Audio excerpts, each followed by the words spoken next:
আসসালামু আলাইকুম। Welcome to গ্রামীণ কিচেন উইথ আখি। আশা করছি আল্লাহর রহমতে আপনারা সকলে অনেক বেশি ভালো আছেন। আজকে আমি আলু দিয়ে কক মুরগি রান্না করে দেখাবো। আশা করছি আজকের এই রেসিপিটি আপনাদের কাছে ভালো লাগবে। ভালো লাগলে চ্যানেলটি সাবস্ক্রাইব করতে ভুলবেন না। রেসিপিটি রান্না করার জন্য চুলায় একটি হাঁড়ি বসিয়ে দিয়েছি আর এতে রান্নার তেল দিয়ে দিলাম।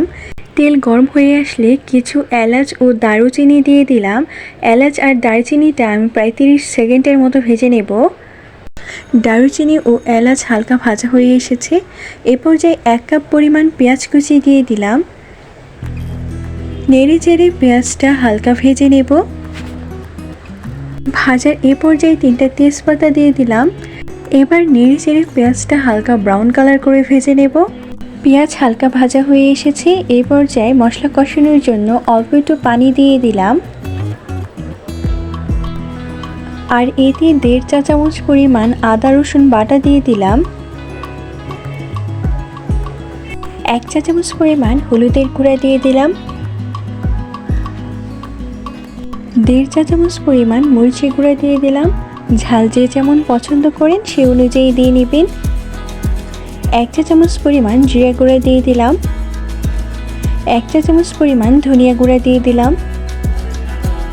স্বাদ মতো লবণ দিয়ে দিলাম।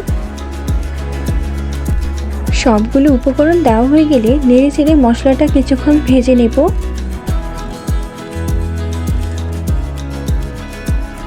মশলা ভালোভাবে ভাজা হয়ে গিয়েছে। এ পর্যায়ে মশলা কষানোর জন্য অল্প একটু পানি দিয়ে দিলাম। নেড়ে চেড়ে মশলাটা 2 থেকে 3 মিনিটের মতো কষিয়ে নেব। মশলা ভালোভাবে কষানো হয়ে গিয়েছে। মশলার উপর তেল ভেসে এসেছে। এ পর্যায়ে ধুয়ে রাখা মুরগির মাংসগুলো দিয়ে দিলাম। এখানে আমি 1 কেজি পরিমাণ মুরগির মাংস নিয়েছি।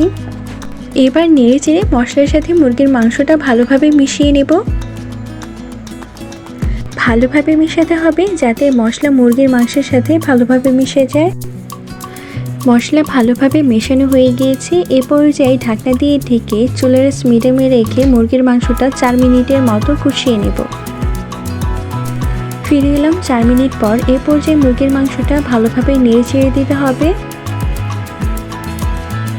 নাড়া দেওয়া হয়ে গিয়েছে। এ পর্যায়ে কিউব করে কাটা বড় সাইজের 2টা আলু দিয়ে দিলাম। আলুটা নেড়ে চেড়ে মুরগির মাংসের সাথে ভালোভাবে মিশিয়ে নেব।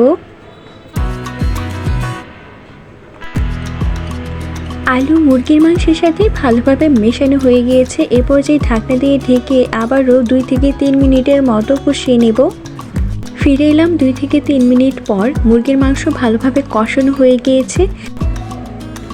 এ পর্যায়ে ঝোলের জন্য 2 কাপ পরিমাণ পানি দিয়ে দিলাম। ঝোল দেওয়া হয়ে গেলে তরকারিটা নেড়ে চেড়ে দিয়ে চুলার হাই হিটে রেখে তরকারিটা বলক উঠিয়ে নেব।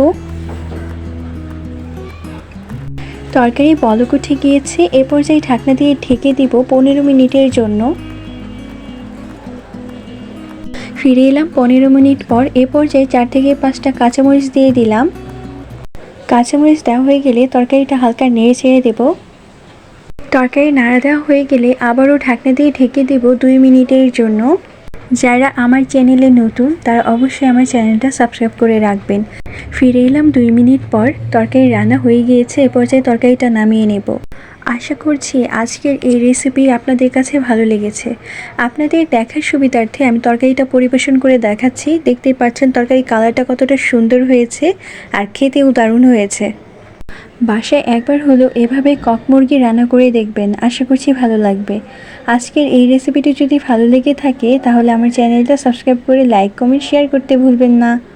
দেখা হবে পরবর্তী ভিডিওতে। সে পর্যন্ত সকলে ভালো থাকুন, সুস্থ থাকুন। আল্লাহ হাফেজ।